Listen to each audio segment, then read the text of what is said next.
Oh yeah, frick. 200. 200.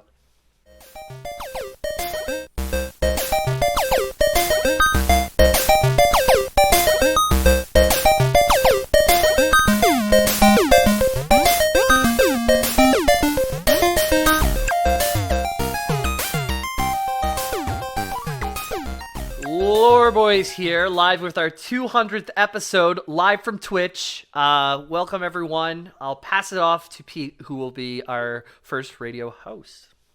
Hello, it's Peter O'Donohue here. Welcome back to the Lore Boys 201st episode spectacular. We're doing something a little bit different this time, so if you're new here, please find one of our different episodes. If you were looking for Magic or D&D or BattleTech or some other garbage, I guess. But regardless, right now, what we are doing is we're doing a call-in radio show with some of our beautiful patrons that you can become at patreon.com/theloreboys if you want to participate. We're going to be doing a bit of a contest and giving away a couple of game keys graciously provided by Deck 13, the developers of The Surge and The Surge 2, among other things as well. So, Yeah. that's it. And I'm also joined by one other wonderful 201st episode old man. Hi, I'm Ethan Palmer. We're also doing a charity drive right now. We have beaten our previous all-time high charitable donations to Opération Enfant Soleil. Anybody who's donated so far, thanks so much. Anybody who wants to donate in the future, I don't think we ever close the donation, so you don't have to donate during the live stream, but super appreciate everybody who hates sick children as much as we do. I also hate hick children as well. So. Yeah, Move maybe to the more than city. sick. Freudian flip, yeah, exactly. Give up your land, get an apartment. It's much better, I swear. Yeah, I don't care if you're 4 years old. If your dad's a farmer, you better get out of there, okay? Yep. Yeah, charity stream. If you're listening on iTunes, you missed it, but it's twitch.tv/theloreboys in the future because we do hate sick children. There's Ethan's big, gross, very upset-looking cat. He's too old for that kind of. No, we do have, however, I guess we don't really have much else to cover other than donate to sick children charities. And then I guess our first caller who we're pulling in here, again, camera is optional, is a Mr. Raw Dog McGraw. So, Raw Dog, we've got you on the line. Raw Dog, are you there? Yeah. Just so you guys know, the structure of this is we're going to have some callers, some emails, some folks. Ethan's got some fun stuff prepared for us. And then we're even going to cover a funny celebrity and some of their lore at the end of this. Just while Raw Dog gets his mic sorted. Get together. Yeah. Oh, I don't know if he can. Maybe he can't unmute himself. Yeah, that might have been it. Raw Dog? Mr. Good. Dog? Mr. Dog. I guess we should have done a dry run of this, eh? Okay, you want to go to number 2? Who's number 2 on the lister? Number 2 here is Terry. Raw Dog, get your head out your ass, man. Server mute. I think he just added me. Have no permissions. Yeah, they can't unmute themselves. Oh, I see what the problem is. Ladies and gentlemen, we're going to pause for technical difficulties. No, I think I got it. Terry, can you talk? Can you unmute yourself, maybe? No? Well, I gave you speaking permissions. Speak, Terry, speak. God, we're such idiots. I'm just going to pause it just to be sure. We'll be right back, ladies and gentlemen. We're back with our first guest, 50 or Fitty. Welcome, Fitty. How are you doing? That It's our 54. Right. Happy to be here, man. Great. Let me put you on my main screen. There we go. Fitty's one of our longtime listeners. And Long-time listener, long-time patron. First time caller. Yeah, we're trying. Yeah, Tell first us, time caller. tell us a little bit about yourself, and then we'll see if we can get you a couple of prizes here on Lore Boys Radio. Not too much about me. I mean, I just started listening to you guys. What was my first episode? It would have been Apex or Titanfall. That's definitely when I jumped in.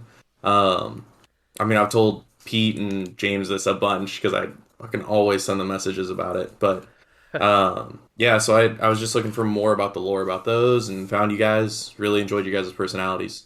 That's why I started listening. And then Your first ended up mistake. on exactly. But ended up on like Discord calls with you guys and everything else, and it's been probably one of the best communities I've found online. that's awesome. Okay. Thank you. Well, lovely to meet you, caller. Now, Yeah, so it's like now that we got you on the phone. Let's go. Okay, so one last time, I'm gonna give you the reward. If you can't get it with the reward, I can give you a quote, like how I kind of said it. and you have to try and guess the episode. Bonus points if you can remember the title of the episode. So hands off keyboards here. No, sir, no Googling. I can see him. Yeah, fucking hands on your armrests. Yeah. The reward for an iTunes review was we will send you one of 7 specific souls. Okay. Oh, was that Dark Souls then? No, that was not Dark Souls. Unfortunately, good try, caller. Better luck next time in the rotation. We'll we put play you back too? in. Do you want to scream anything offensive into the phone before we disconnect you from the call? Or? No, I'm all right today. All right. All right. I believe next caller in is Terry. Terry, how you going, mate? Terry, are you there? You seem unmuted now, at the very least. He is unmuted. Terry's our friend from Down Under, and you guys might not know this, but during daylight savings time, Australia just loses all sense of order. It does, yeah. Some of them do, some of them don't. I can't hear anything. It goes. All right, cool. we'll pull them out. We'll do a quick email here. In that case, sure. we'll do because we do have a couple of pieces of listener mail. So the first one we have here is AMA 200, which is from Haru Chimera Rama, who is, from what I understand, Saucy Chimera. Mm-hmm. And they ask, "Dear Barons of Fictitious Erudition, as given the option to ask burning questions and all that all of us are licking our chops to get said answers, Jesus Christ, but it wouldn't be a saucy email without being verbose. So getting to the chase with which are your favorite tags on your hentai poisons? Jamie being far more annoying for his type of having a thing. Yes, don't lie. You are the most to talk about cum besides. What? Hey, Who's did a deep cut of all our mentions of cum, and you came out the winner of the tally, apparently. Yeah, can someone give me the score and a recording of every time I say cum, please? Yeah, but if it's too spicy, for you three, I'll ask something less so. What line or phrase in the past 4 years of the podcast do you all think would be perfect as you three's epitaph? Maybe something like "should have put it on a piece of corn." Yeah, that's a pretty good one. This kind of harkens back to the point that I make a lot, where I don't fucking remember anything we've ever said on this show. So I remember some of the titles, but only the new ones. Like if the epitaph is a thing chiseled into your tombstone, right? Yeah, exactly. Yeah. Like for me, if it was just like Kentucky flayed chicken, like just, like that, or "let me smell your forehead" is one that my mom like texted me about because she follows us on Facebook. She's just like, I have no idea what you guys are talking about, but that title is hilarious. And like that was it. "Let me smell your forehead." So I prepped for later on, like a mini game, which was I just give titles and we have to guess which episode it was from. Beautiful. Which was surprisingly difficult. I know Peter's going to get them better because he makes the title cards and writes out the title for them. But yeah, like there's some of them that I think Jamie doesn't even necessarily ever see the actual title that we choose, just all the loser titles. Yeah. But that would have been a good one for sure. Because I don't know what "let me smell your forehead" is from. So I do remember that one. It's just because my mom shouted it out. Okay, so let's get our next caller in the queue here and Jamie didn't give us his epitaph. Oh, I'm sorry. Yeah, like, shut the fuck up. How about that? So yeah, that's my epitaph. It's just like Peter and Ethan talking, and I don't actually get to write it. On top of each other.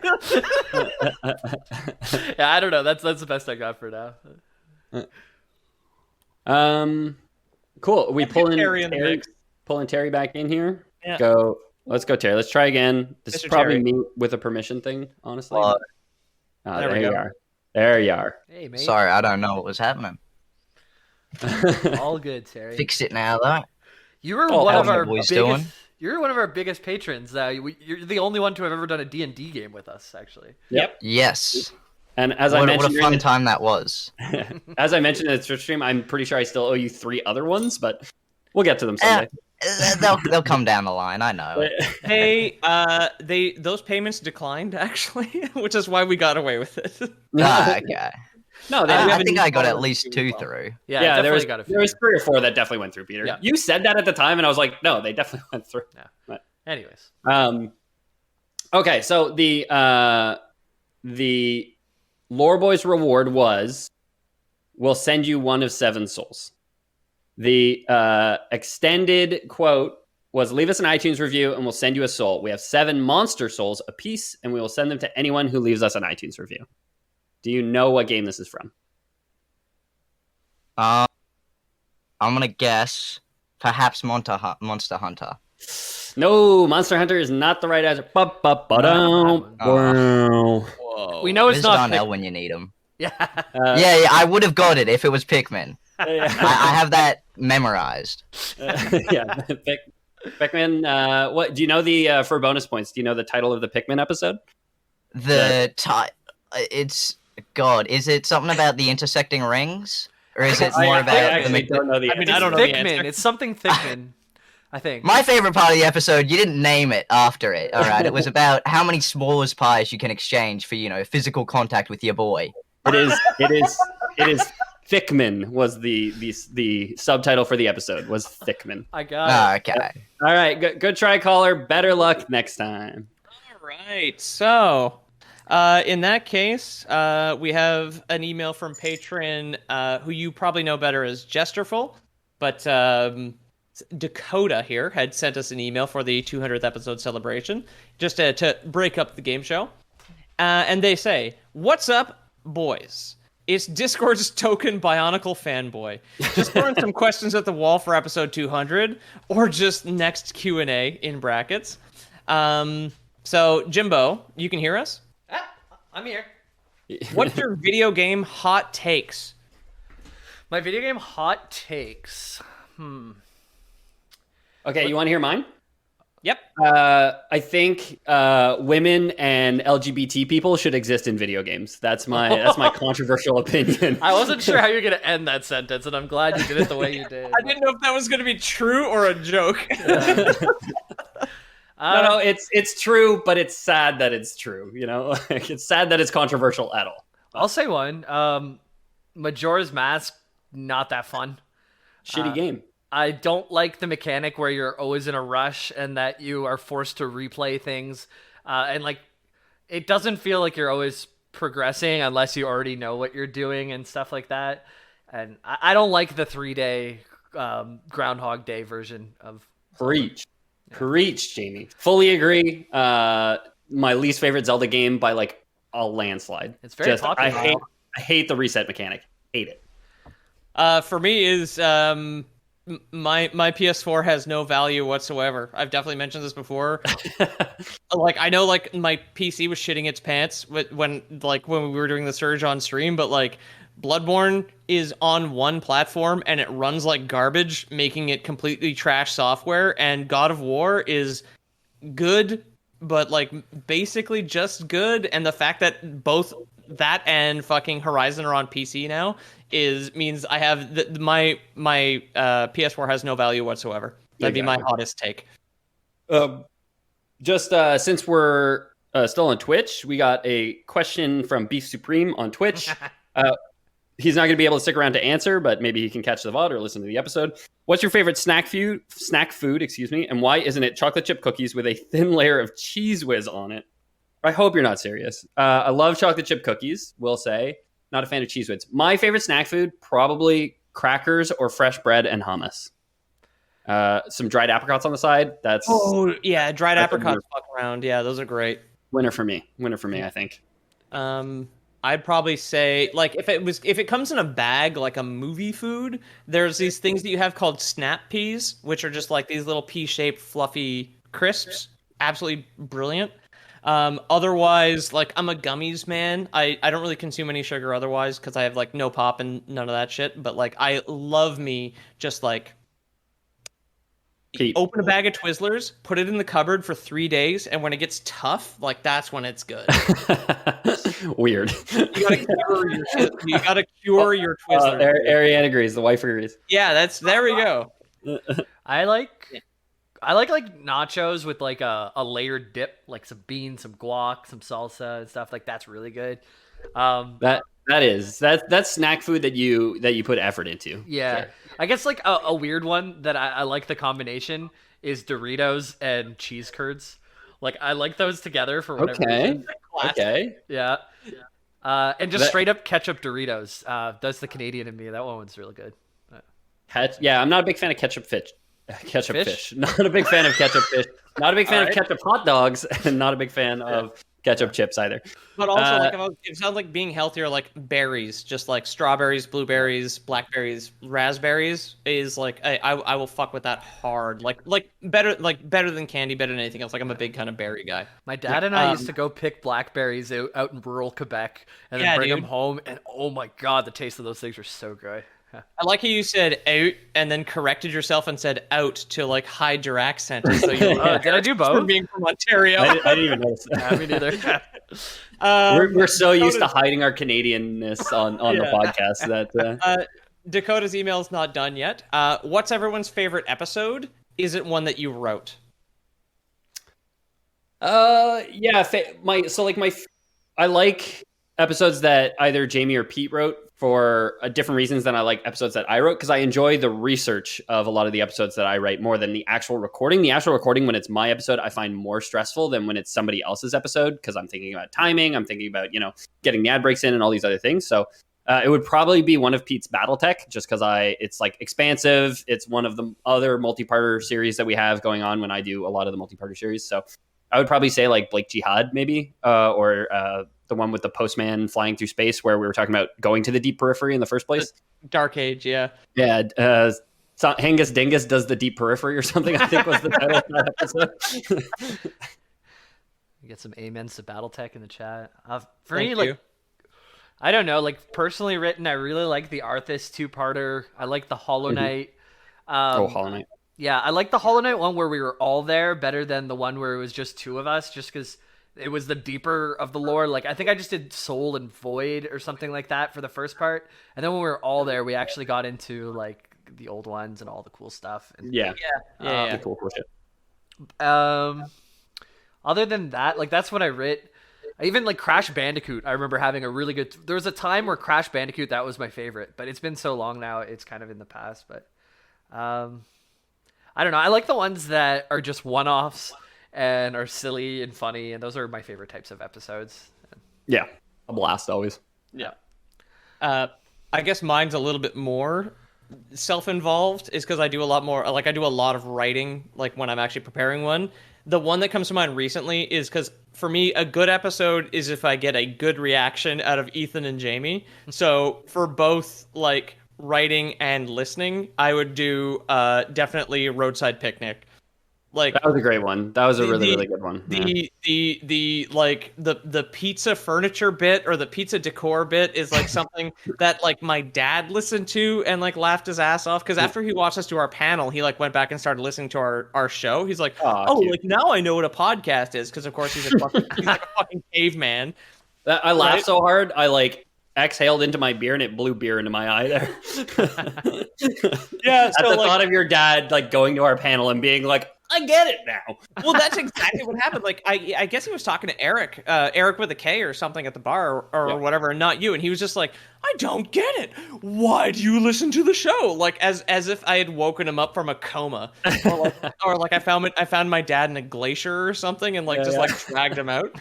But I have very fond memories of both like the entire process of like listening to the audiobook for Roadside Picnic, writing the episode, and then just like you guys laughing. I was like, that's a complete circle of the show for me. So like I choose Roadside Picnic as like my badge of honor, like right now at least. And then the art was fun because that was the first one I ever did with a tablet, despite the fact I didn't have a screen. So that's like a tablet one with the one that my publisher gave me, which it was just like flat, and I was just like looking at the screen and fucking around with it. So that entire thing has like I have very fond memories around that. I agree with you with like the laughing thing, because there is no feedback from the audience. So maybe you said something really funny that will get like an audience reaction, but like the real joy is just making each other laugh. I don't know what Darkseid's gonna like laugh at and crash his truck, basically. Yeah, right? Exactly.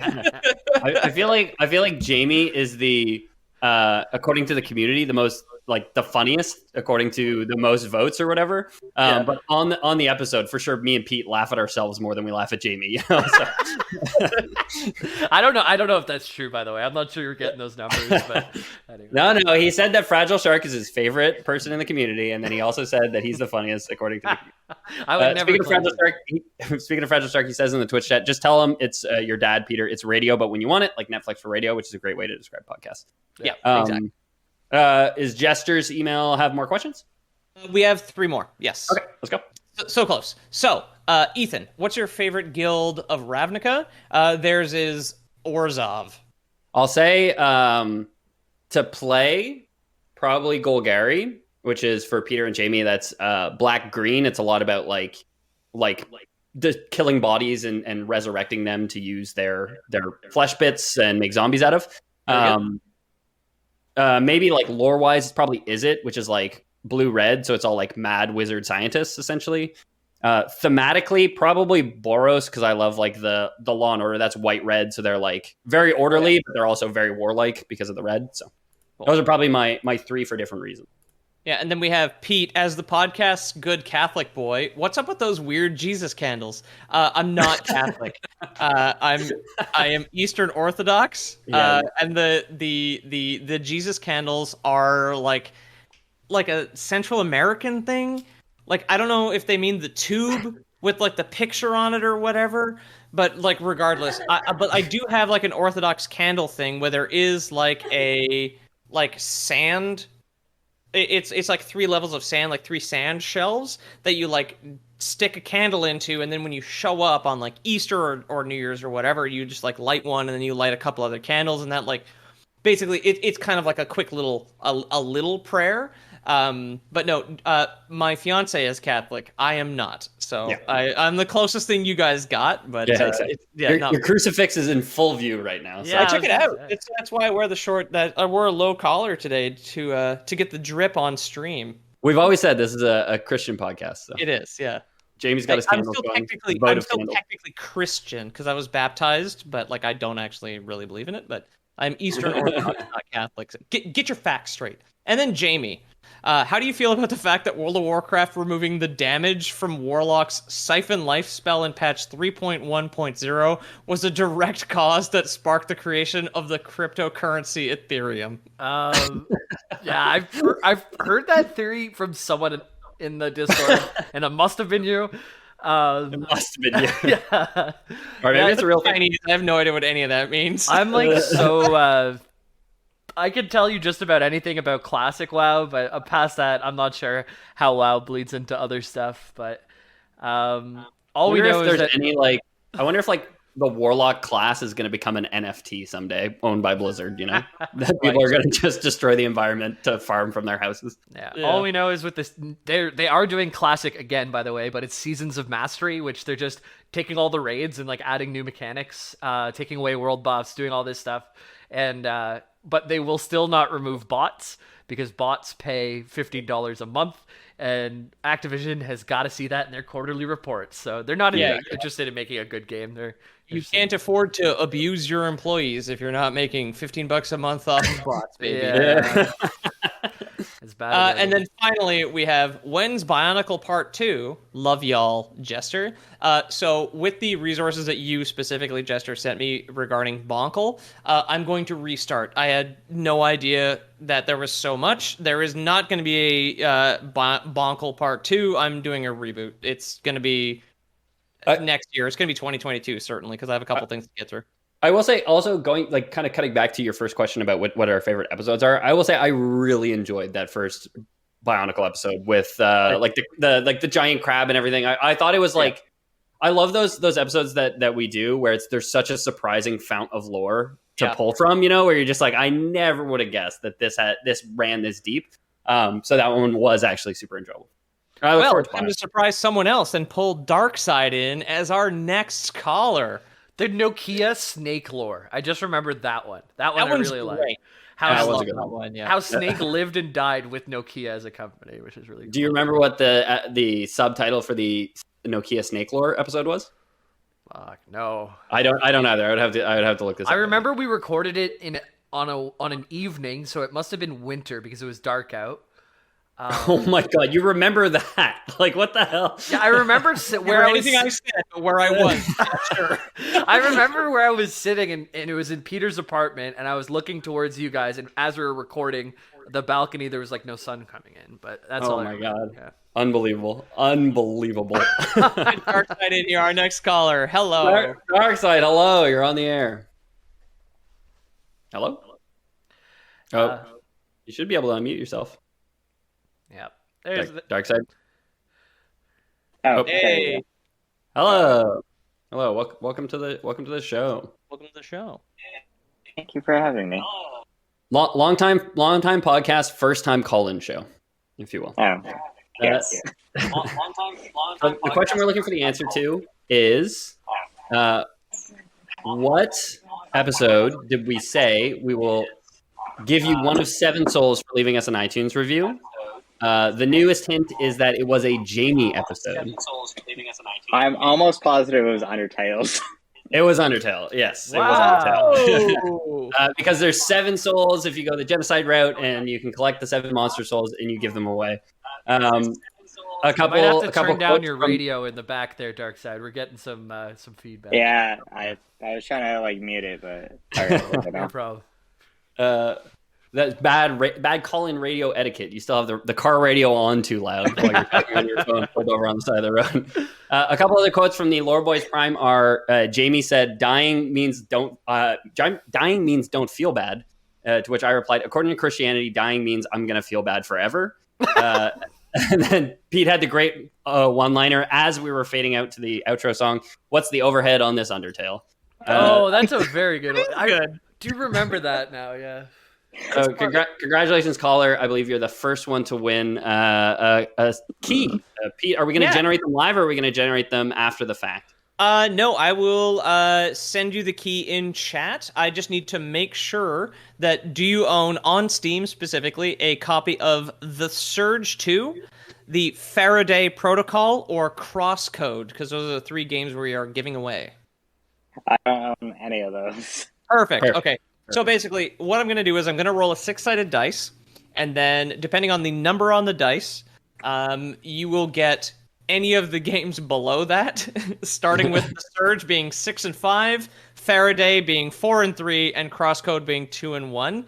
But if you get like a 3, you can also choose anything below it. So if you get a 6, you can choose any of the 3 games. So complex. We'll DM you your code. Yeah. And Darkside gets a 4. So do you want the Faraday Protocol or Crosscode? You choose. I don't really care. knowing nothing about either of them, I'm going to choose. I'm knowing nothing one. about either of them. The title of Faraday Protocol sounds cool, so you're going to get a copy of that. There you go. Thanks for joining us. Say hi to the wife. I believe she listens as well. Darkside Honey. She's working, but yes, she does. Very All good. Cool. Thanks for calling. Thanks for calling, listener. Great to have you on. Now, Peter, have you considered how you're going to roll a 5-sided die for the remainder for the next giveaway I reward? figure I'll just cut it off. Okay. No, if you put something so it can never land on that side, like put a stick, so that Yeah. Oh yeah, I'll just like put a pin in the side of the thing so it just bounces off of it. Yeah. Okay. Do you guys, Jamie and Peter, want the next Lore Boys Prime to try and win one yourselves here before we go to the next caller? I don't want to take the code away from the folks, but I do want to try and win. No, yeah, we're not going to we're not going to nepotism ourselves a code. Okay. But I have a ton of wasn't these. sure what your plan was there. I have a ton of these, and we've only gone through the one so far, so I can give you guys one. If you guys can't get it, then we can throw it to the listener. All right. Sure. This one I think is easy because the reward does involve the title of the episode. So this one just has the quote. This week, our Lore Boys Prime, for anyone who subscribes at the $34 tier, will get to name a character from our upcoming dating sim, Oyster Boyfriend. Maybe you want to name the Stardew Valley. Stardew Valley. I There we go. remember that one, yeah. Maybe you want to name the Quahog. Maybe you want to name the slimy clam. Maybe you want to name the cute waifu mussel, the vacant shell. That was Stardew Valley. We might have mentioned this on another like mailbag or something, but Ethan came over, I think, with our friend Bobby, and he had his beers, and he sat down. It's like, okay, like we're ready to record, and we're like, what do you have? And he's like, oh, I didn't write anything. And we're like, it's your turn. Oh my god. So then Ethan and our friend went to go get pizza, and I just like sat at my laptop and I furiously wrote something because I was playing Stardew Valley. So that episode was written in like 30 or 45 minutes. Our shortest turnaround time. Whoever asked us earlier today, how long does it take you to record write an episode? That was a short one for sure. Yeah, and it was just because I was minutes and 6 hours. Yeah, I was so into the game at the time that it just took no time at all. I just had to like vomit something onto a paper. I completely forgot that we did have an entire episode where we just like put Bobby on one of your couches and we're like, sit quietly, and he made no noise. No, we said like, hey, you can talk up, you can like be like a voice in studio or whatever, and he had no interest. He was like, no, thank you, I'm just gonna be quiet here. He listens anyways, so I guess he's just like, now I'm listening in house. So. Exactly. So we had a caller. Now we're gonna go to what do we have here? I think this is our last fan mail here. That's from Eric with a K.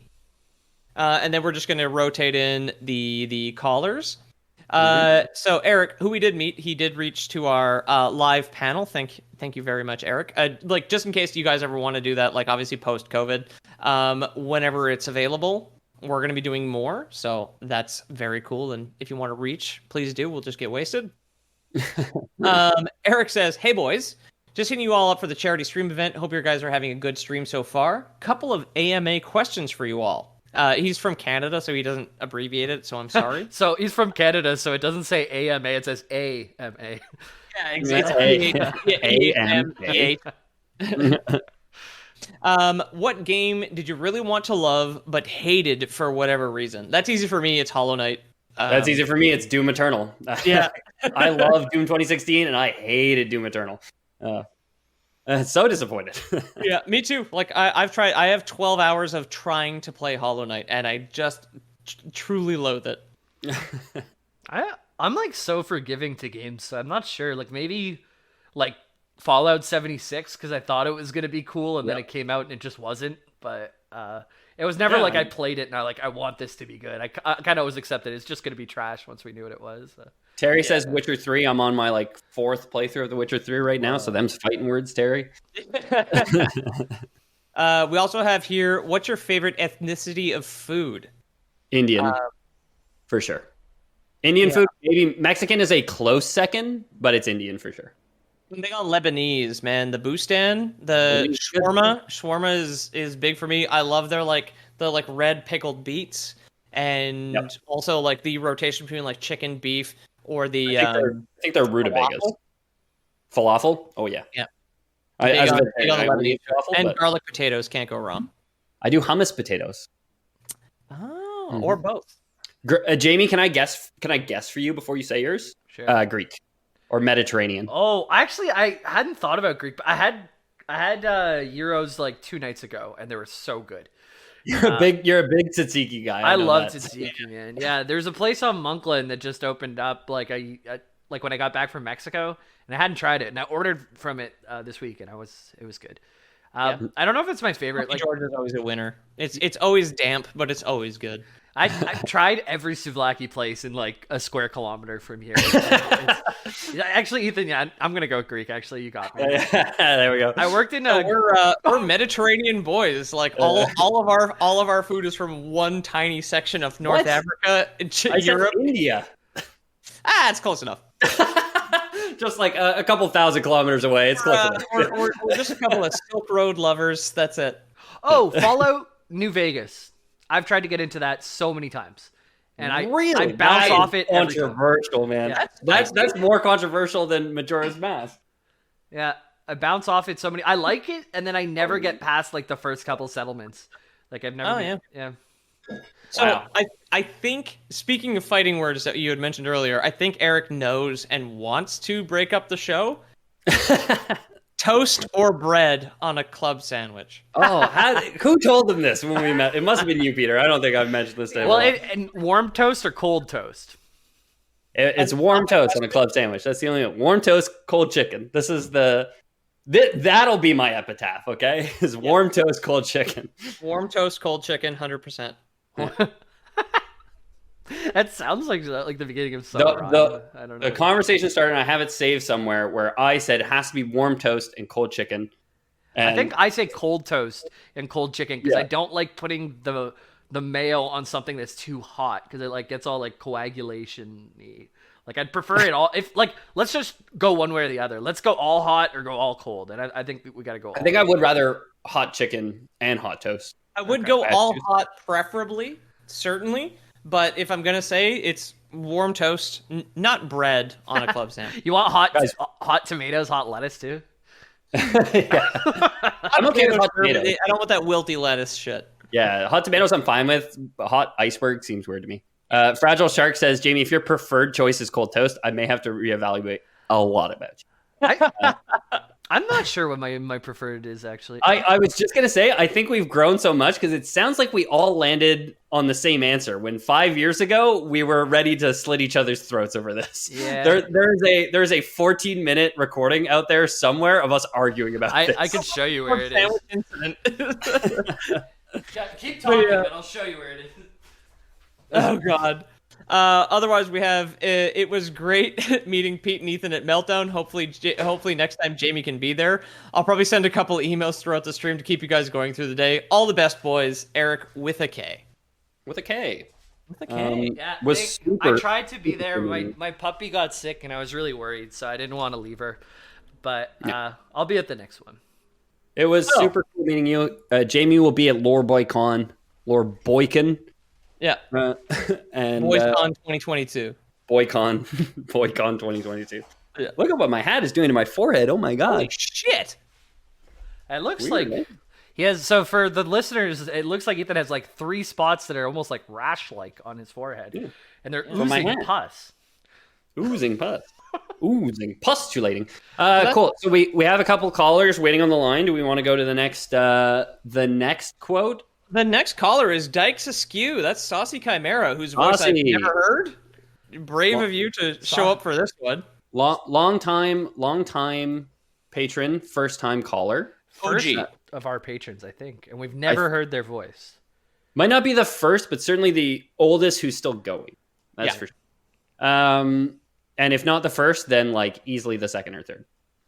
So this one you might actually really get. The offer for the for Lore Boys Prime, it's The going to next cost you $54.97 every month, billed twice a month, and it is tickets to the Sticky Palace. I, Ethan, am opening up my brain. Sign up and fall asleep whenever you want to stop by my dreamscape. Just come on down. I might. Well, Hi, Saucy. would it be the? Yeah, hi. Hi. Hi. I'm in a bathroom. Oh, On, that's on okay. the phone. A lot of our listeners take these calls from the bathroom where their family won't It's I'm find also using my phone. Yeah, So it is the sticky floor question. So it. Sticky Palace, sticky everything. Do you want to take a guess? yeah, What- I'll guess. I'm gonna use one of the Dorhedora one. Doro Hidoro? No, That's a good unfortunately. guess. Good guess, but unfortunately not it. We will put you back in rotation, though. You'll get to guess again later. Exactly. Stay on the line, listener. Stay on the line. good to hear from Saucy though. This is the Yeah, first good to hear time. from Saucy. Finally. Big shout out. Actually, while Saucy was on the line, we did get another email, so we can rotate in a little bit of fan mail while everyone waits. It's a short one, thankfully. Okay. This is from Darkside, actually. This is from Kevin. And he says, I remember my first episode, I was looking for 40k lore, found you talking about Sigmar, and while working in the oil field, at that day it was minus 34 degrees Celsius. Yikes. Oh, For our American listeners, that's 3 football fields cold. It's very cold. Okay, so the next caller on the line is Sketchy Jesus. This New is it. patron Sketchy this Jesus. This is afternoon. newest patron, I believe. Welcome Yeah. to the show. Short time patron, long time listener, I hope. Sketchy Jesus, are you there? Jesus, can you hear me? James got to light his candle. Summon Jesus. All Peter's right. got to talk about votive candles a bit more. I will light the candle. Pete's busting out the crucifix. Jamie's lighting a candle for Sketchy Jesus. Sketchy Jesus, last chance before we throw it to Terry. Yep. Get your mic sorted. All right, then. We're going to throw it to Terry again. Welcome back, Terry. Listener in rotation. You get a chance. Terry, hello. 1 sec. Oh. The episode was called A Ticket to the Sticky Palace. So it was something that came up a lot. Go ahead. I'm feeling it is, what's it called? The Persona and Young, is that what it was called? Persona and Young. Yeah. That is indeed the episode. Holy smokes. That was great job, Terry. You're going to win. Peter, do you want me to roll a D10 and then we can just divide it in two? Sure. I have no idea what any of the Surge stuff is, so just give me whatever you want. We have 2 copies of the Surge, 1 copy of the Faraday Protocol, and 2 copies of Crosscode. That is on you to Google it. He got a 1, so he gets Crosscode. Very good. All right. I'm happy with that. So after the Lord Boys Prime, James said about me, this guy just did 2 exams yesterday. I'm picturing him trudging through his own sticky palace to find the answers because my sticky palace was apparently my head or my brain. And then Peter said, Peter said, waist deep in Orange Crush. To which I said, lecture notes stuck all over me, Orange Crush cans all over the place, Rubber Man making fun of me because apparently you guys got a bit about Rubber Man. Right. All right. Thanks so much, Terry, for stopping by again. All right. Of course. I think I'm pretty confident in saying we've got 2 listeners who haven't won anything left. The other ones have dropped off the air. So it's Saucy back in the hot seat. Saucy back in the hot seat. Welcome back, Saucy. Welcome back, Saucy. But I think this one might be even more more able for you to guess. This one I said, if you want to support us, just send us some money in the mail. I don't care how much. It doesn't even have to be money. It can be toenail clippings. It can be bottle caps. It can be an old lamp. Send us anything you have. In return, we'll give you. So Jamie's been in a flame war with Rorden Gamzee about his homemade sushi. Jamie's going to stuff some homemade sushi into an envelope and send it to you wherever you are. I remember the title card, but I don't remember the episode.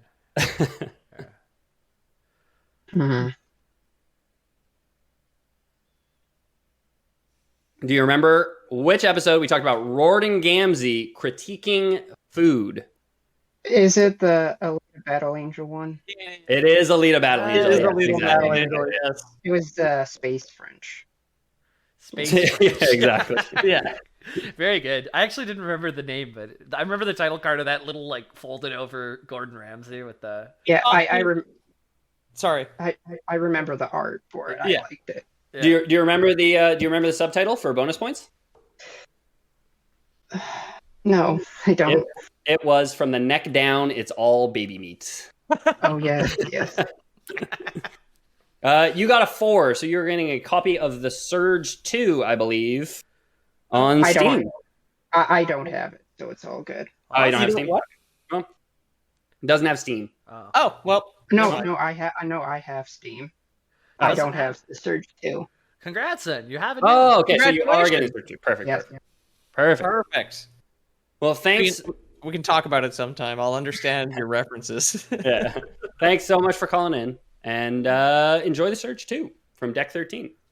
Okay. Yeah, that's courtesy of Deck 13. Give them a follow on Twitter. Their social media guy is wonderful. Yeah, he's a great guy. They're all great guys that make good games. Yes. Okay, Sketchy Jesus, we're going to give you one chance to fix your mic issues and call in for one last Lore Boys Prime. You ready? You're on the air, Sketchy Jesus, with the display picture of Abraham Lincoln with his earrings censored out. I don't know. He's got spacers and like a dread bun. He's got a top knot. Yeah, that's cool. Sketchy, are you there? Jesus, can you hear me? No, I'm sorry. Your mic seems to not be working, Sketchy Jesus. Wish we could sort it out for you. I am happy to say that I think we can probably just give away the last keys to the people who called in. Whether or not you got it, you just didn't get priority picks on it. So congratulations, Itty, Darkside, Sketchy, Terry, Saucy. Am I forgetting one? Forshi was in for a second. I wrote him down when I saw him pop in, so we'll give him something.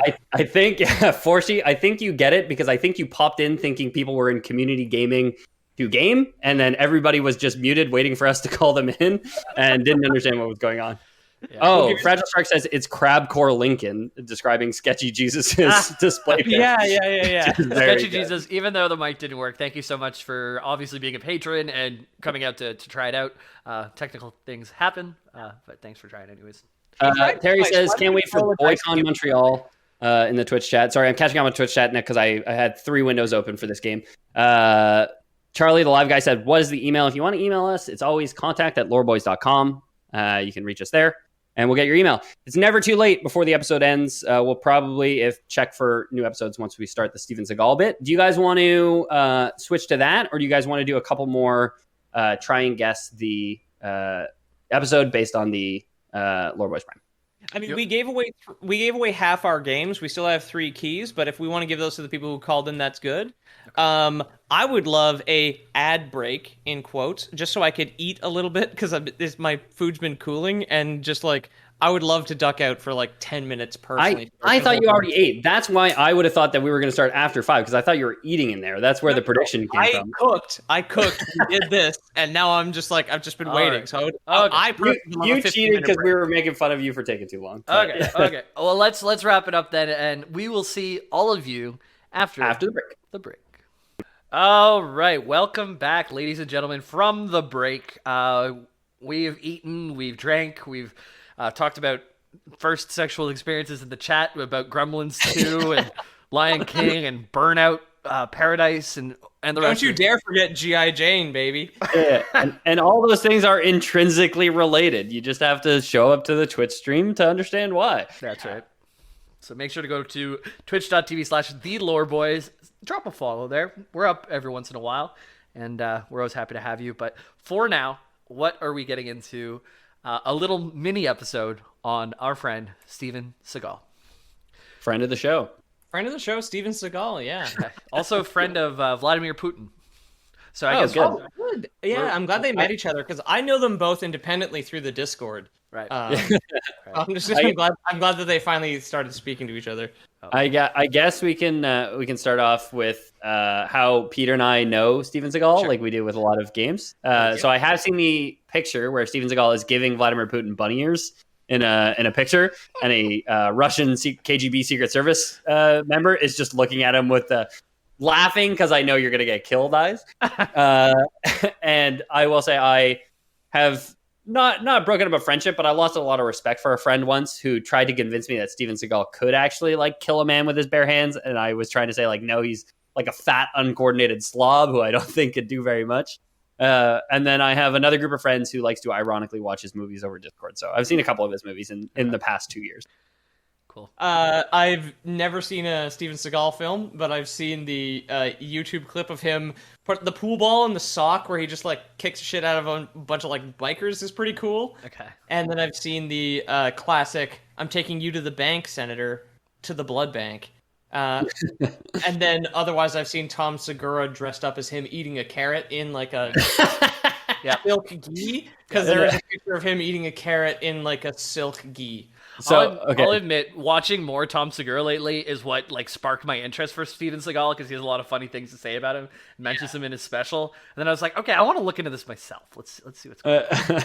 But, so I will say the last movie I watched about Steven Seagal was they were in the Middle East, of course, and Steven Seagal's part, they were like Marines in the Middle East, and they were there to extract some like hostage or something. Sniper Obsolete. It was one of the movies in that franchise, I think. Okay, and his whole role in it was sitting in a room talking. Like he didn't stand up for the entire film. I think that's Sniper Obsolete.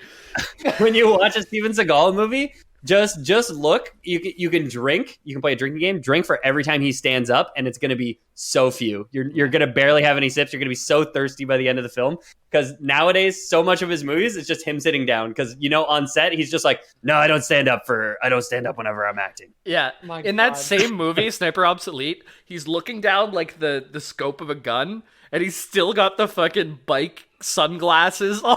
Glasses. He's looking through the scope, and they're like 5 feet away.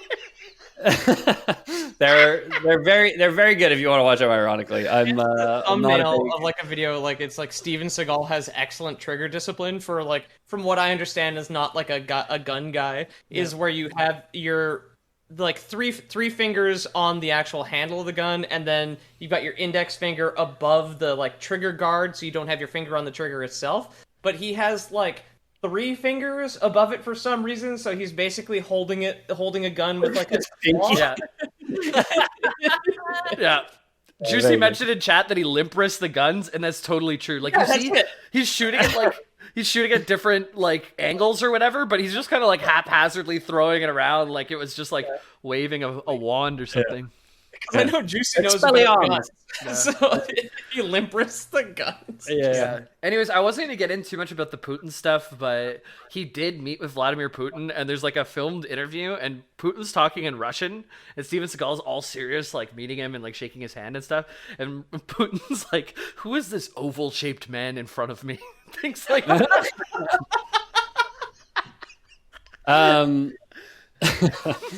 All to say, I'm very excited for the Steven Seagal episode of The Lord Boys. Yeah. So we'll dive into it. There's some stuff that I researched but didn't write down, so feel free to ask questions because I feel like I have a pretty good handle on his life at this point because I did a lot of research, not a lot of writing. But I'll give you what we got. Fragile's already got one, so keep it in the back of your head where he says if you don't have why he's banned from SNL, then we should be pulling up that clip. But I don't have it written down, but I can tell you the story, and I'm super glad you brought that up. Yeah, dude. Yeah, so Nicolas Cage once said to Lorne Michaels, I think I was the worst guest on SNL. And they said, no, bar none, it is Steven Seagal. Like, he is the worst host we've ever had. There was one sketch where they were supposed to have where, like, they beat up Steven Seagal, and he actually gets hurt, and he believes, like, no, I should never be hurt in any production ever. Yeah. Can't so be that's injured. Still some like pansy-ass contract shit for The Rock and Vin Diesel. Oh, yeah. And I think Jason Statham as well. That's just like some action man like pussy clause in his contract where like The Rock can never be knocked down. Vin Diesel can never be hit more than twice in a scene. Jason Statham can never be like on the back foot or something. Yeah, like this is like leaks from like Fast and the Furious and some other stuff. It's so weird for them. It's so weird for me for like Jason Statham and I won't say Vin Diesel, but Jason Statham in particular and The Rock. Like Jason Statham in The Spy was like a particularly incompetent spy where he was just like completely. That was his role in the film. Was he was like the useless, supposed to be badass spy who was like particularly bad. And like The Rock too has done so many funny roles that it's like, why can you not like laugh at yourself at all? But at the same time, not that surprised. You can be a joke, but you can't be a bitch, I think is like the thing in their clause. Cause like, well, The Rock can be like the Tooth Fairy, but God forbid he get punched twice in a scene. Right? Yeah. Seagal was basically that to the nth degree and like, just like saying, no, that's not funny. That's not fighting. And then he even tried to like write his own scenes that were completely messed up, and I'm blanking on it now, but it was something about like a rape joke, and he was trying to make rape funny, which just really isn't funny on any level. And no, especially not even back then. Yeah. So basically, I didn't write that part in, probably for that reason, but yeah, he's marked as the worst guest host in all of SNL history, so that's in there. Let me rewind way back though. Let's see when he was born. Let's jump back. Yeah. So he was born. He'll tell you he's from a lot of places, but he was born in Lansing. Sure. In Lansing, Michigan. April 10th. Lansing, Michigan. Nothing against Lansing, Michigan. I've never heard of it, and I want to know the kinds of places that Steven Seagal is like. No, I was born here. I was born in Mount Vesuvius. Actually, my mother was on vacation visiting Mount Vesuvius, and I was born in the active volcano. He'd have to be born in like some dojo somewhere that he knows about, because he's got his like one touch on your wrist poke like martial art that he invented. Aikido. Yeah, thank you. Yeah. So Aikido's basically the sword fighting. If you were to drop your sword, this is the way Joe Rogan explains it. Actually, if you were to like be Intellectual Joe Rogan. yeah. If he knows one thing, it's martial art.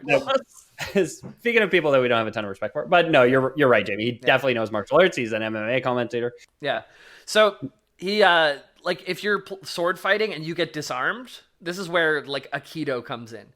So it's not a very useful martial art, but it's a very specific thing that if someone's charging you with a sword, you like are able to disarm them, either take their sword and use it against them or get rid of their sword. So all of his things, if you look at his old videos, he's actually pretty legit. Like when he was in shape, and he actually trained a lot for Aikido, and he was good at what Aikido was, which is basically grabbing someone by the wrist and like twisting it so they flip over is the most common thing. But Steven Seagal in martial arts to me is so a guy we've all known who wears a trench coat and a fedora and goes to conventions and is that guy at those conventions. Yeah. Like in my head, especially knowing that he knows the one martial art decently well, not like black belt level, but like to an okay degree. He has a vast sword collection and he used to have one custom made per month for him. Per month. Damn, dude. He has a lot of money though, like he's made his own 2 production companies. Then like the reason why he's made all these movies over and over again is because he produces them and then also stars in them. Like guy you don't have to Sniper Ops Elite, whatever was Steven Seagal production, absolutely. And you can tell that he's the money man. And the like how much he's pumping out in 2016, I think he made 6 movies. Holy shit. Yeah, that's his thing. It's churn. Yeah. It's low budge, and just get it out. And he has a following. And hey, if you're into Steven Seagal and you believe in him, kudos to you. We're gonna lampoon him because we think he's a dumb idiot. I watched a movie from the 2016 era called The Asian Connection, and don't name it that. Don't name it that, you son of a bitch. Call it Hamburger Helper, please. Yeah. And so his whole thing is he produces it, but he's not really around. He stars in it, and he's like the front guy on the poster, but he's only on screen for like 15 minutes in any of those movies. And like in the Asian Connection, he's doing like this weird like Tai Chi thing with this like hot girl. And then he like grabs her from behind and does it too, and like leans into her, and like he's just like this grotesque man that's like triple her age. And it's like the ghost like pottery scene, but it's him doing Aikido with a sexy girl. Yeah, it's not even Aikido. He's just like moving energies around, and at the end of that movie, he's like not even in it for most of the time, and he mostly seems like a bad guy for that movie, and he ends up killing the main character at the end because he's got to win. He's got to win. Dude. That's the whole thing. Yeah, and like the guy he kills is like a bank robber, but he's like an evil banker kind of thing. So it really paints the bank robber. It's a commentary movie. So he wanted to make a statement. And the audio is so bad. Like the killing scene where he's over him, it sounds like he recorded it later on his cell phone, just so they could put it on top of what the audio was. 'Cause there's like a humming in the background every time he talks, but it like cuts in. Like so when he starts talking, it's like, and then it stops when he stops talking. So bad. It's crazy. Like, and he comes in, and at the beginning, he actually does like fighting, but it's so zoomed in, you can only ever see like one arm at a time, and you have no idea what's going on. And then the other person just flies away at the end, and it's like, oh yeah, Steven Seagal beat him, you know. But he beat him up. It's like that scene with Liam Neeson where him jumping over a fence has like 19 cuts in it. Yeah. Oh, I do not know about the bulletproof trench coat jutsu. I'll have to look into that, but. Okay, I can try and Jamie pull up the clip while you keep going. Let me get a couple sentences in because I haven't even talked about where he was born yet. Like I didn't even finish that first sentence. So, Segal was born in Lansing, Michigan, on April 10th, 1952. Some say he was born with a widow's peak, sunglasses, and trench coat, but I'm not sure. Just comes out. This shit right here, this Yeah. little V you get on your forehead. His first movie, he had worse hair than his like second movie. Like he definitely like sprayed it in at some point. But What's his first movie? Above the Law. Oh, I've heard about that. Okay, yeah. Yeah, he's like late 30s or early 40s by the time he had his first movie. It's pretty crazy, but we'll get there. We will get there. His mom was Dutch, English, German descent, while his father was the son of Russian Jews who had immigrated to the U.S.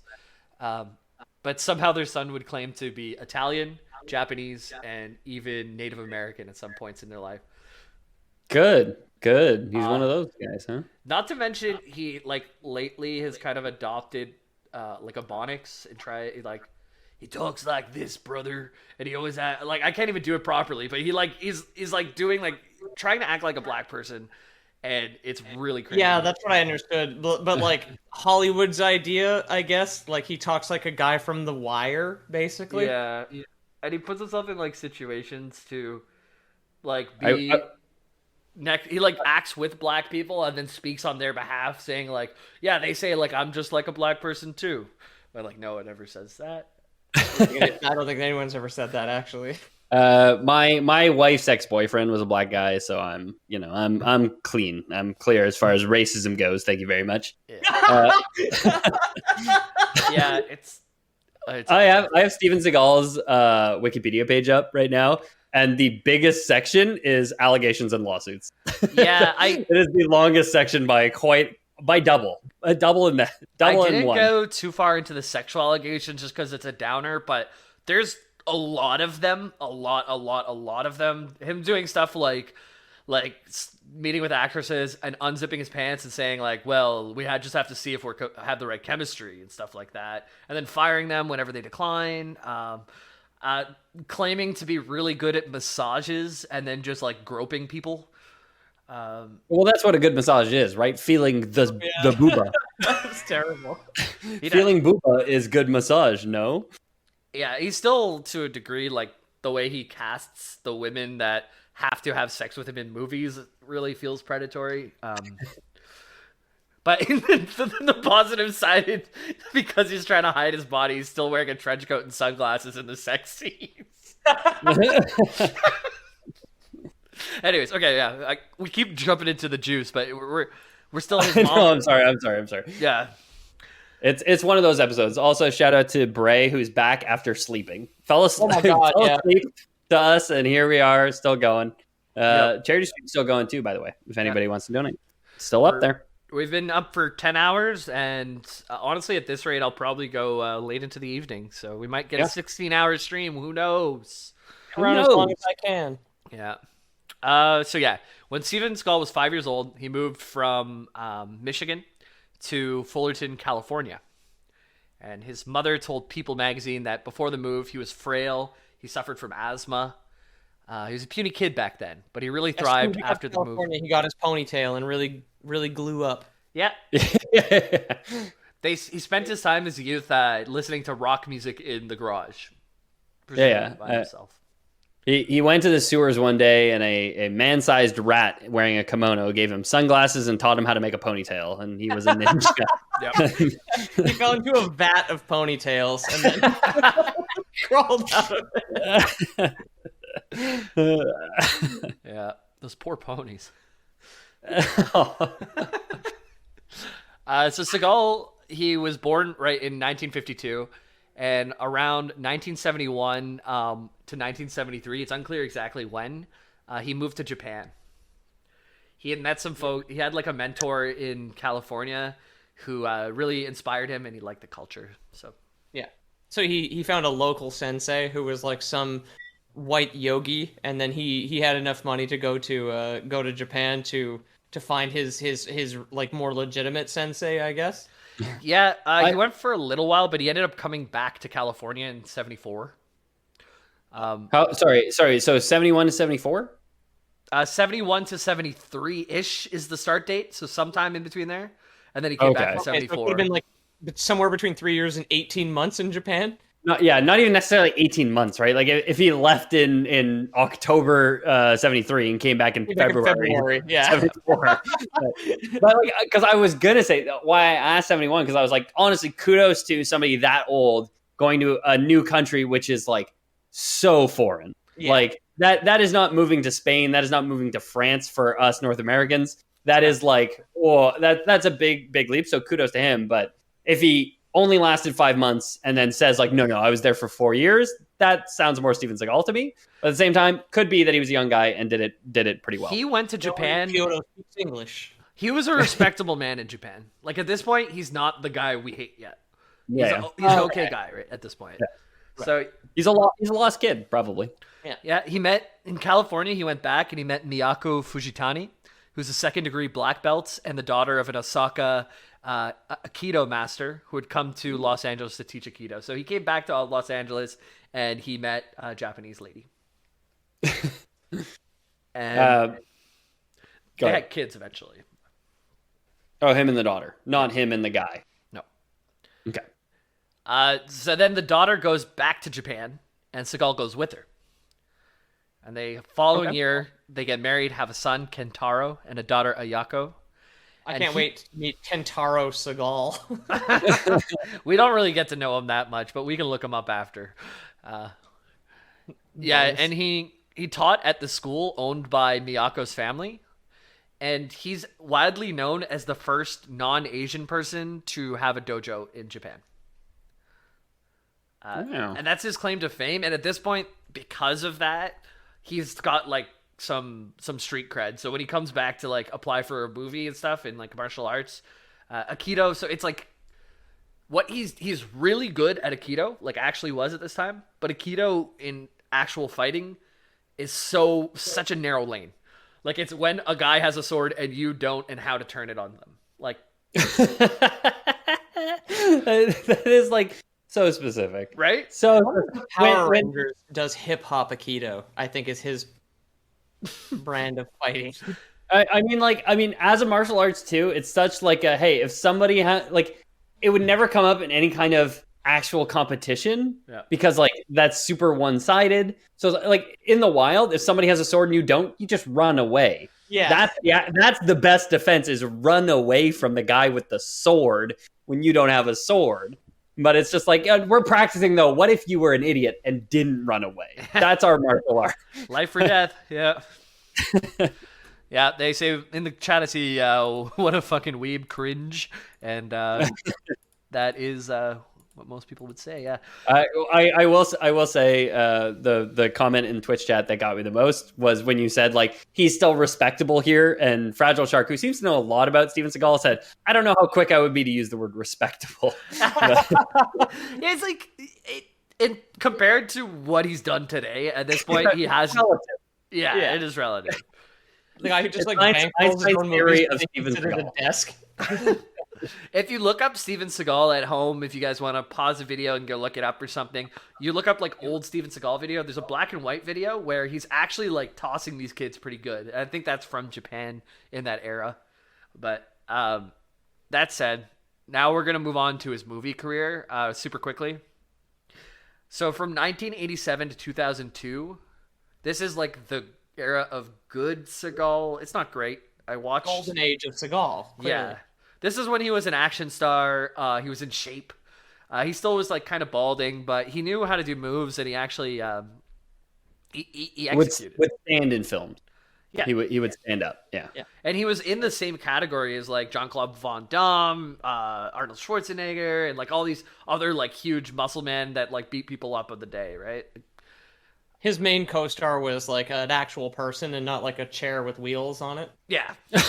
Yeah. He has some of the movies from this time are Above the Law, which I started. It was okay, but I really had a hard time watching it. Hard to Kill, Marked for Death, Out for Justice. These are all box office hits, and he was an action hero in these days. Yeah, it's just the same three words, but with their synonyms rotated in. Yeah. Above the law, above the legislation, above what the courts are making me do, above the alimony. Out for justice. Yeah. Yeah. In for retribution. I don't know, man. So on top of Judge Judy. Wait a minute. At my desk. So from about 2003 to present day, I think his last movie made was in 2019 before the pandemic, but he was churning them out before then. These are like, this is the fat Segal with the goatee, the long trench coats to hide his body. He's still got the same ego of an action star, but none of the shit to back it up. You can't even stand up half the time, like you said. We got sniper special ops. There's no cola in there because I think it would go against some other sniper movie, so we had to take that out. They charged by the letter, and Steven Seagal was like, "We don't need a colon then." The character limit. SNPR. Special ops. They charge extra for special characters. Exactly. Just letters for the font, guys. Thank you. Cartels, which is on Netflix, was one of the movies. China Salesman, The Asian Connection, as I mentioned. Wait. Okay, they really took a leap when he went to China, the China Salesman and Asian Connection. Really took a turn with the titles of his movies there. Yeah. Something happened in his personal life at that time and was like, nah, you know what? Now my movies are called this, and China's the enemy. Yeah, I was going to say, he may have had a change of maybe audience in 2016. I'm not going to say why. I'm just saying maybe the genre change to like kind of Red Scare levels of movies. Maybe we'll see why that happened. I mean, I don't know, because like Sniper's the most recent one I saw, which was recent, and I feel like he's still buying a lot into the Middle East is all terrorists, right? Yeah. Like in chat, Fitty says there's a movie just named Sniper, so he can't have the colon, which is the same reason why we can't say Hobbs and Shaw presents the Lore Boys. Yeah. Wait, we said it. Fuck. Oh shit. So the Furious presents Hobbs and Shaw presents the Lore Boys is the name of the episode. There you go. So this whole first part was just to give you like the projection of his life, right? He lives in Michigan when he's really young, like 5 years old, goes out to California, starts to make some friends, meets a mentor, goes out to Japan, comes back, meets a girl. Her father's really into Aikido. He gets super into Aikido. Then he makes movies. He's a action star. Good or bad, I'm not sure. But like seen as okay in the time. Pretty sure. Yeah, and then from 2003 onwards, he starts putting on a lot of weight. His ego is going up. He's just more and more delusional all the time. And now let's hop into the next section, which is time for some crazy shit that Segal did. So yeah, let's hop into it here. What do I have first? So he's known as being too rough with the stuntman while recording movies. So instead of like faking punching someone in the face and they go flying back, he just punches them in the face. Which is so. If you claim to be a martial arts master, you should be in full control at all times. But it's just like, it's such bullshit, man. It's such bullshit. One time, he even broke Sean Connery's wrist. Not even for a movie. They were getting ready for another movie. And it wasn't even on film or anything. He just like broke Sean Connery's wrist. What? Yeah, I think it was way. It was one of his movies that there was going to be a sequel that never came out. It was like Mark for Death 2 or Out for Justice 2 or something like that. Yeah, something for something to whatever it is. I have Googled Steven Seagal several times this episode, and every time it has taken me to looper.com, which is a reputable movie website. Yeah. But I'm starting to think like I don't normally get them as top hit. But for Steven Seagal, I do. So I think they made their baby with Steven Seagal articles, honestly. Yeah. Is what I'm starting to think. Like, Steven Seagal bullshit articles have made Looper.com. So one of my favorite stories about Steven Seagal is, so he's working on a set. He's, like, hurting all these people, right? Oh, yeah, right. Sure. Right. This leads up to something, I promise. That's not the end of it. Jean LaBelle... he's serving as the stunt coordinator for the film Out for Justice. This is back when he was like a big star and everything. And Steven Seagal told him, due to my Aikido training, I can't actually be choked out. It's impossible. Doesn't choke him out. This is Mac from It's Always Sunny in Philadelphia saying that he can choke Charlie out, right? And Charlie just being like, "Okay, go ahead, choke me out. Like, see what happens." And so in front of everyone who he's been punching for the last few months or whatever while they're filming the movie, Jean LaBelle chokes him out. Steven Seagal falls to the ground unconscious and shits himself. Shits his pants. I thought I knew this story. I was like, he shits his pants, right? I was like, this sounds vaguely familiar. I'll prove it. Choke me harder. Shits his pants. People bring this up, and he like straight up leaves interviews and stuff. So they'll be like, man, I would love that. So what happened with Jean LaBelle? He'll just take out the AirPod and just walk off, or I so wheel it's off. 100% true. Yeah.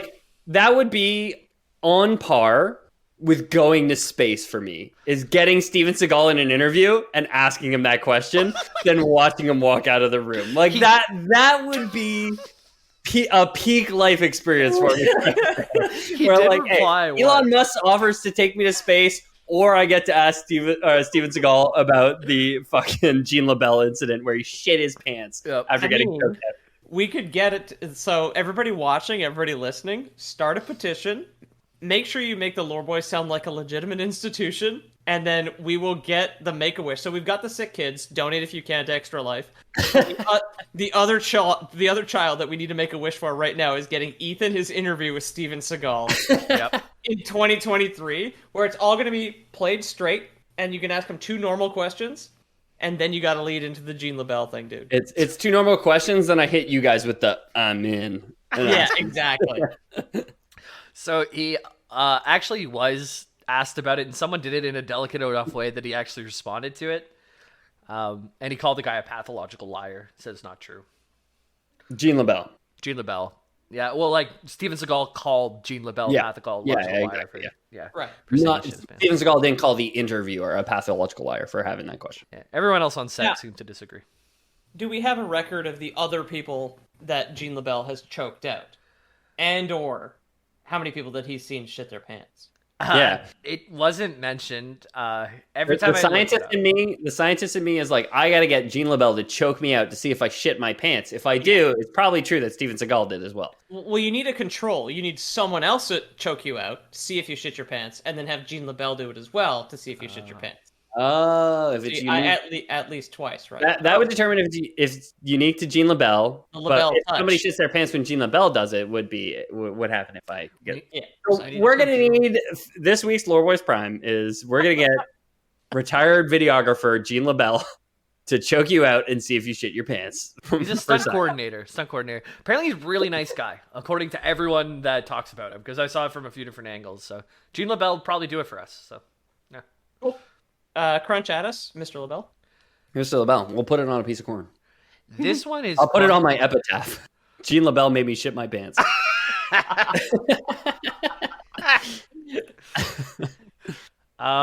This is a pretty. By the way, kudos, Jamie's a token community pop culture trash heap. Threw something fresh on me. Had not heard the Steven Seagal shits himself story. Well, I hope Steven Seagal doesn't throw something fresh on you. Not when you're choking him out, though. But if you want to be part of the study, then do it. Yeah. Don't worry, lore folk. Everybody will get a turn to choke me out. Okay. I'll shit my pants for all of you. So here's another one, kind of fucked up. Steven Seagal claimed to be an officer. He had a show called Steven Seagal, Lawman. No, I heard he was like legitimately like a deputy in Arizona or something fucked up like that. I looked into it. It is a community volunteer team. So they don't have enough law enforcement. So literally anyone can just walk up and be like, I'll volunteer. That's a great way to do law enforcement. I'm sure that works out great. I love the sheriff of that community being like, God damn it, we don't want this guy on the force at all, but it'll get clicks on our social media to get actual responsible human beings to volunteer for our fucking sheriff's department deputy.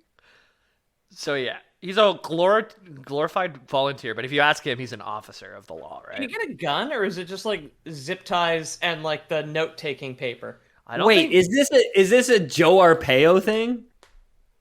Because that's what Fragile Shark is writing in the chat. Okay, guys, don't look at chat. Arpaio. Let me tell you, this is way funnier than anything you could imagine it would be. He was a glorified volunteer, and he drove a tank. He got an actual tank, and he thought someone was cockfighting on their property, so he drove over a wall and knocked over a wall of this guy, and he just saw a bunch of chickens. The guy just had a bunch of chickens. Look, I think animal fighting is like wildly sick. Like, it is one of the cruelest things you can do, is to starve animals and then have them ruin each other's bodies. Like, I'm not even vegetarian, like we were talking about earlier, but like making animals so desperate that they fight each other is fucked up. But if it baited Steven Seagal into crashing into my yard, I think I would do it. There's like also a really sad part of this. The family dog was killed in the exchange. This is the cruelest twist of irony, right? In Steven Seagal's life, where he's like trying to protect roosters and kills a dog in the process. Like, oh my fucking god, man. So he was sued for the damage to the wall, and he was ordered to write an apology letter for killing the family dog. No, you should be in jail, but whatever. We won't get it. We won't get into politics and Joe Arpaio and probably why he got exonerated from going to jail for driving a tank through someone's house and killing a dog. He got basically was like high school detention, like write an essay about why bullying is wrong. What he actually did is he went on an interview and he quoted saying, "Animal cruelty is one of my pet peeves," and then he never actually said sorry about anything or wrote in a letter. Pet peeve is a bad choice of words. He should be in jail. Where we're landing, Lore Boys canon, Steven Seagal should be in jail. Yeah, Lore Boys canon. Yeah. Hey, it's not our justice system. We got no say in the matter. But if it were me, I'd say he should be in jail. That's just all. The problem was like all the cops in the town that he has only had swords instead of guns, so they kept trying to approach him. He kept disarming them. Yeah, he kept disarming them because they were so used to perps running when they pulled out their sword, but he knew to stand and fight whenever somebody pulled out a sword, and you got fucking nothing. But a tank, you're not going to drive the tank. You're just going to disarm it. Holster with the button clip on it. You like unclip it, and it's just like to hold your sword. In the chat's telling me to clarify, it was a puppy, and it was a puppy. It's really sad. God damn it! Yeah, no. Fragile Shark says he drove a tank over a puppy. Would you ever fucking believe me if I opened with that? No, I wouldn't have believed that any of this part of Steven Seagal's. I did hear that he had shit his pants before.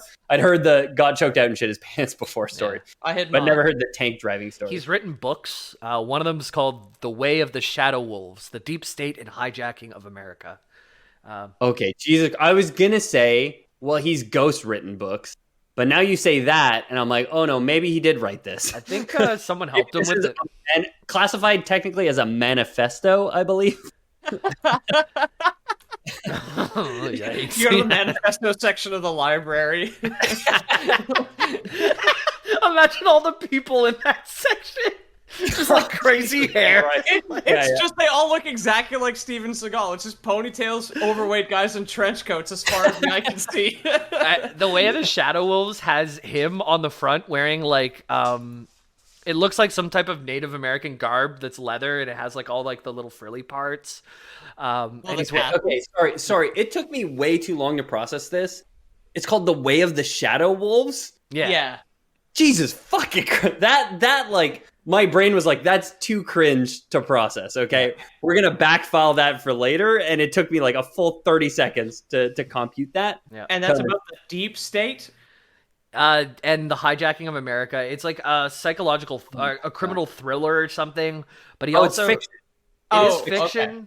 But this somehow related to this, and I forget how. This is when he claimed he was Native American, was somehow connected to this book. Anyways, it was the Shadow Wolf thing. I don't know. If you look really hard, he wrote another book. If you just type Steven Seagal books, it doesn't come up. But if you know the name of the book, you can find it, and it was written by Steven Seagal.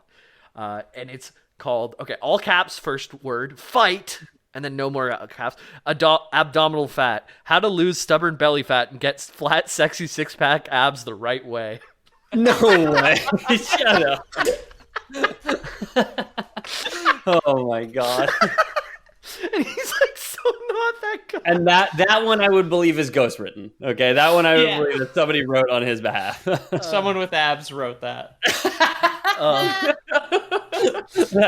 Legally speaking, he wrote the book, and then somebody said, like, wait, pulled up his shirt, looked at his tummy, Yeah. said, no, you need a ghostwriter for this. We're And he gonna had to do an hand it off ab to somebody to cast. ghostwrite. Yeah, exactly. It's like you just have this is like 640 pages of just like eating meat and sitting down. Like I don't think this is correct. Like, we're gonna fix this for you. He plays guitar and sings, but really not well. He even did like the music for his own movies, for a couple of them. He's really into blues, and he basically like it kind of feels like he's trying to be a part of the black community, but he's not. But yeah. Jokingly, I was like, he seems like a guy who would fake do like soft folk, and he does blues. So in my head, I was close. Where Yeah. he's like he's an acoustic guitar guy, right? No, electric guitar, blues and soul, and like doing like okay. the Does he use a steel guitar? Does he use the... Oh, the ring No. thing, the tube. No, it's more like I wish my guitar was behind me because I could grab it and do the scale right now. But it's like the pentatonic scale, like the first blues scale everyone learns. Like you think like Pride and Joy and stuff like that. But You those wanna are like look at the he's really for good. a second to get it. Yeah. Anyways, so he does that, and he says, "I came up in Detroit. There was a lot of blues. I didn't learn it from a fucking record. I learned it from a front porch. There were all these people from Mississippi, Louisiana, and Texas, and I learned it from them." Let me remind you, he moved out of Michigan when he was 5 years old. Yeah, what? And he wasn't in Detroit either. No, he was in Michigan, so it wasn't far, I guess. But He was in Kellingsley, Michigan, or whatever the fuck it was. That Yeah, immemorable... Lamsley, yeah. Langsley. Lansing. And Lansing. Yeah. And also, just like, yeah, like if you're gonna sing the blues, you got to be from fucking Mississippi or Texas. Like, just It's him like trying to be a black person. I know, yeah, it's him trying to be so many things in his life. So I watched some videos of it, and a lot of the time he's like, his hand is just not playing the guitar for his concerts. He can play the guitar, and he does, but most of the time it's pre-recorded, and his hand's just like this on the side, like not moving. He doesn't even fake the finger movements on Not the a, frets. not He always. can play it. He can fake it. Like, if you can do it, you can fake it. Yeah, Like yeah. Just like at any Super Bowl halftime show, and you know they can lip sync because Yeah. it's all fucking lip sync since Garth Brooks walked off the Super Bowl halftime show. Yeah. But And he sings, but he like mumbles his way through everything. JonTron, I think, has a video about it, and it's like, it does not even sound like words. You'll be like, yeah, bom, bigger bom, bigger bom. Like, he just, like, I don't know what he's trying to Is that not say. blue? But But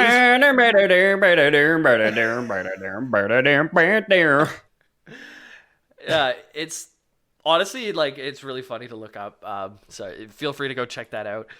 He does. I watched him do a guitar solo, which it's better than a person who's just learning guitar. But he's been playing for like 50 years, and it sounds like a Better than I dad. could do. Yeah, better than a lot of people could do. But he's played it for so long, and he claims to be like the best. And it sounds like a dad who's 10 beers deep, who just learned the pentatonic scale, who found a backing track on YouTube and is playing it like in their basement. Like it's the claiming to be better. Like that's the whole Steven Seagal problem is the claiming to be amazing when you're mediocre at best. And like you compared him to Jean-Claude Van Damme earlier. Yeah. And Jean-Claude Van Damme accepted that he was mediocre at some point. Yeah. And stopped living a lie, didn't keep making movies featuring himself, starring himself, where he was always the winner. Yep. And like went on like that. Jean-Claude Van Damme was like, I was a mediocre martial arts guy at best, and stopped making movies at some point, right? Which Steven Seagal clearly never did. If he just played the guitar because he liked it and made movies because he liked it, and like didn't have this whole ego wrapped up in it, no one would hate him as much as they do. But people don't like him because he is that. He says what he says he's the best, but he never has been. You know? No, yeah. Yeah. I am one of those having people who fun. actively hates him. I don't hate many people, but I do actively hate Steven I'm a Seagal. big fan. I hope he makes more stuff. Yeah. Yeah. Yeah. I mean, ironically, I love him. Yes. Literally, I hate him. Literally, he's Well, he's the problem with people in general. I will say, like, he's it's the problem with the Alex people in Jones conundrum, right? Like, I'm so glad that we tell people that the chemicals make frogs gay. The source of that is fucking hilarious. Or like the one, like, he addressed how hot he was when he was young recently, and that's a hilarious video. Yeah, But, like, ultimately, it's just I sent it to Dara because we were laughing about it. It's just like, and it's like Alex Jones addresses the thirst is one of like the funniest fucking videos. It's like this, and he's just like 23, 24. I was quite the specimen. And it's just like, I'm glad that video exists. I just kind of wish it was like detached from the source. There's always been this fear and concept of satire outpacing reality, right? Yes. Which, like, just like, and maybe it's just like the times we live in. Maybe it's just like we say it's happening now because we live in the now, but maybe it's and always have the internet, and we don't know, and the internet exists. But like, fuck, it's so fucking real. Sometimes when you see this shit, you're just like, oh my god, like you couldn't satire that, you couldn't parody this because it's just too fucking much at this point. Yeah, he's also claimed to have been in the CIA. Imagine just openly claiming that you used to be in the CIA. Yeah. I have a quote from him here. You could say that I became an advisor to several CIA agents in the field, and through my friends in the CIA, met many powerful people and did special works and special favors. He talks like a certain president I know who says like these big things and like uses the words and affirmations that like everyone can latch onto, but there's not always something to back it. Like windmills can cause cancer or whatever. Like, He's not to defend Trump and Steven Seagal, but he's Trump. I didn't say that. Sorry, were you talking about Trudeau? Yeah. It is something that all politicians do, but something that Trump proved can be effective. Yeah. Is doing this openly as a politician, whereas like.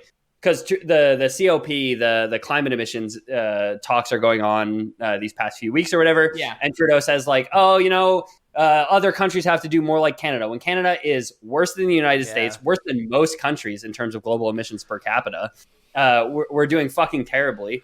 But just like this idea that you can bury the lead, super open, super outwardly, super openly, and just be like, yeah, we're fucking doing it. I don't fucking care, you know? Yeah. And there will just be people who jerk off and fucking love it. Steven Seagal and Trump, absolutely the same category. Seagal, let me find the name of the WordPress that I used for a lot of this, because this guy like did, it's called theflyingguillotine.wordpress.com. And he has a 2-part series called The Ridiculousness of Steven Seagal. And it's really, really well put together. I'd say if you want to read into everything wrong he's ever done, it's all there. And I definitely sourced some of my stuff from there. But anyways, yeah, he claims to have been in the CIA. He gave that quote where he met many powerful people. He did many special works, special favors. This is a complete lie.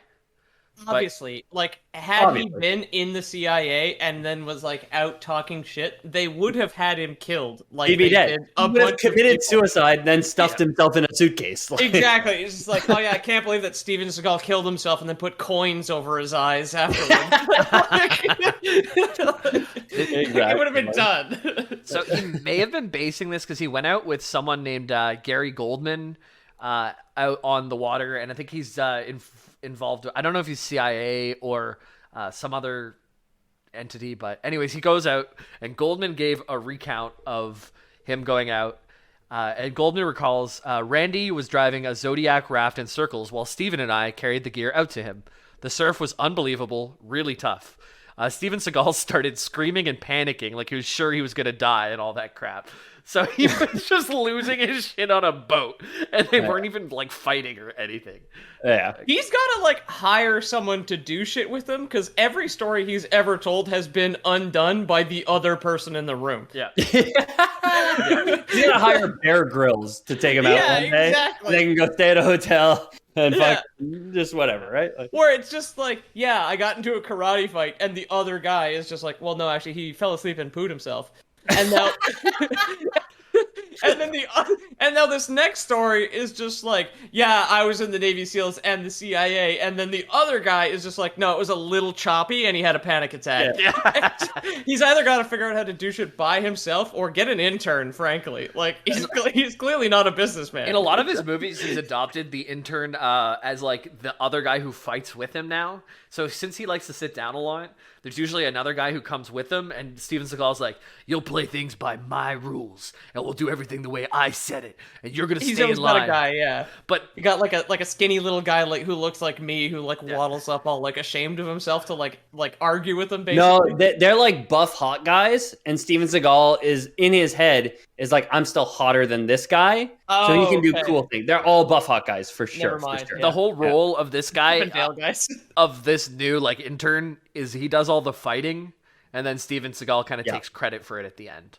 That's it. Again, like the sniper movie, he's sitting. There's a guy who gets wounded, and he sits with the wounded guy the whole movie. Yeah. Then somebody else plays the lead and is a buff hot guy and goes and defeats the Taliban or the Al Qaeda or whoever the Middle East terrorists are in that movie. And Steven Seagal gets all the credit at the end, where he's like, it cuts back to him. He's like, well, I stayed with the wounded guy sitting down the whole time, so actually I'm the hero, you know? Yeah.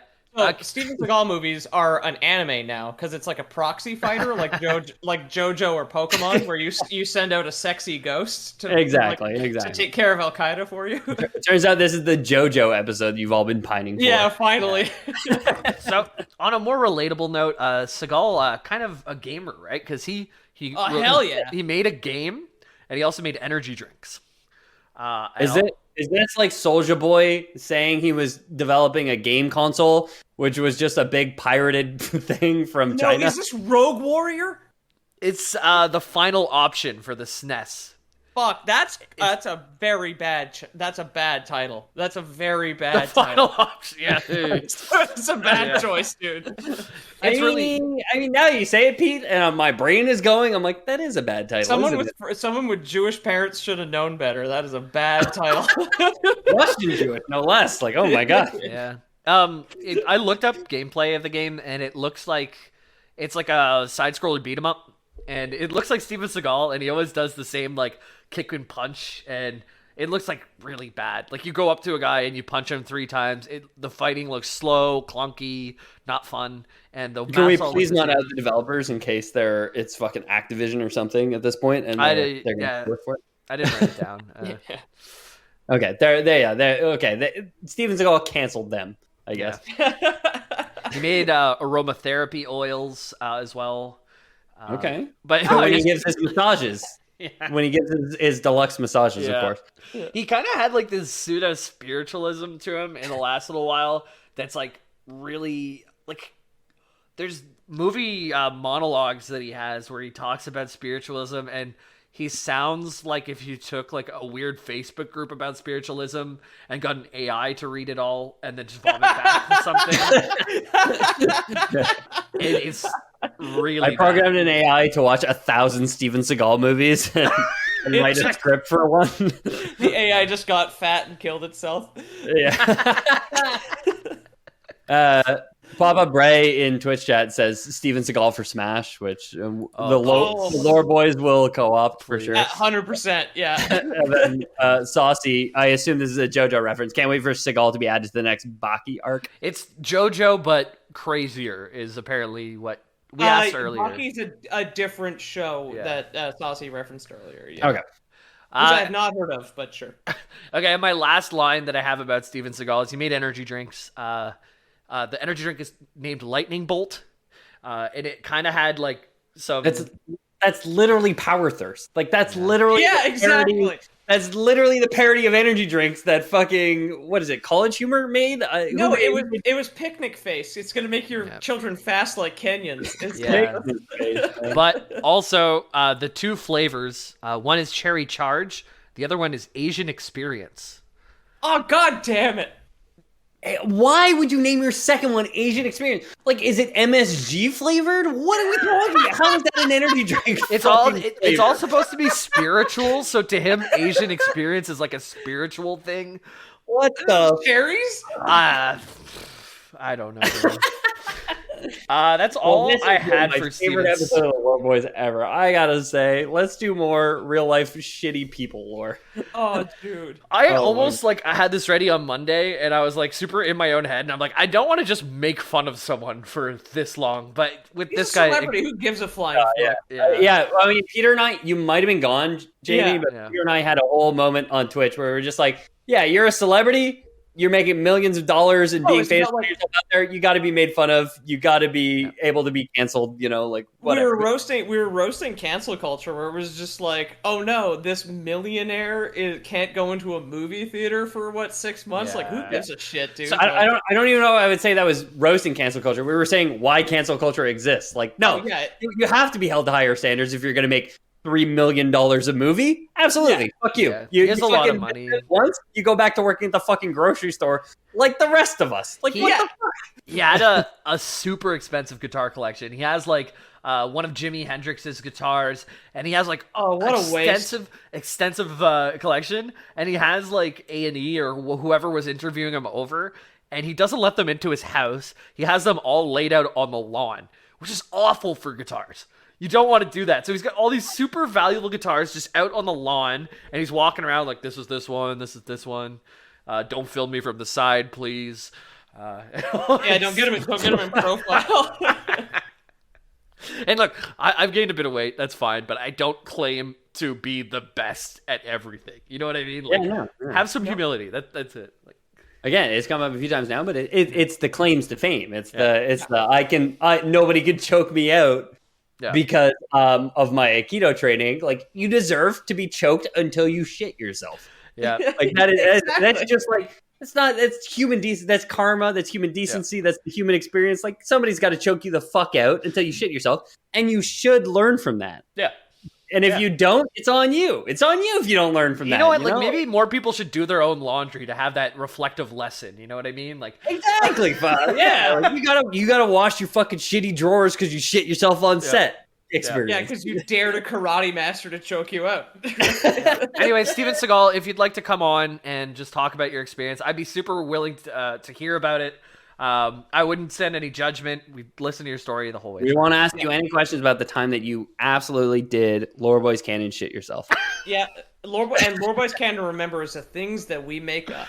Yeah, exactly. It's all make believe. It's not even real. So Lore Boys Canon, Steven Seagal shits his pants every single day. I don't think you freaked out on a Zodiac at any point either. Yeah. Well, anyways, boys, that was my Steven Seagal episode. I don't know if you have anything left in the chamber, or if we should just start to call it out here. Well, I think we can call it here. iTunes, maybe. Yeah. Thanks for listening, everybody. Thanks for everybody who's shown up today in general. The stream's not done for people on Twitch, twitch.tv/theloreboys. If you want to catch the next one, we will be here again. You guys are all amazing and awesome. You have made today incredible, and you will continue to make today incredible as you continue to hang around. Fragile Shark calling for Jamie to do the cranberry speed run. Papa Bray saying I showed up twice, which is absolutely true. Yeah, that's hot. I think I'm gonna do like an evil capitalism Stardew run after this for those who are sticking around. We're doing JoJo Mart. Thanks so much for everyone who listens to the show. If you guys like the show, leave us a review on iTunes. It's the best way to grow the show, which has done so incredible this last year. Like, I know we say it a lot, but there's no words to describe how much we've grown in the last year, I think. And the fact that we smashed our previous record for raising money to get rid of sick children, when the last time my mother donated $100 for it. She's not done it this time, and we smashed it this time. So really, really, really, thank you so much for listening, everybody. If you want to find us online, go to loreboys.com/about. You can find us there, all our socials, which we don't use. And then you can also find the Discord, where most of the people in Twitch chat are still in the Discord. It's the best way to get in touch with us, for sure. And really, really, really, you guys mean the world to us. Keep giving back to the community. Keep giving back to everyone. Keep shitting your pants when someone chokes you. And I think that would constitute a Lore Boys. Lore Boys out. Choked out. Happy 100. Happy 100, guys. 200. Wow. 200. Wow. Oh yeah, frick. 200. 200.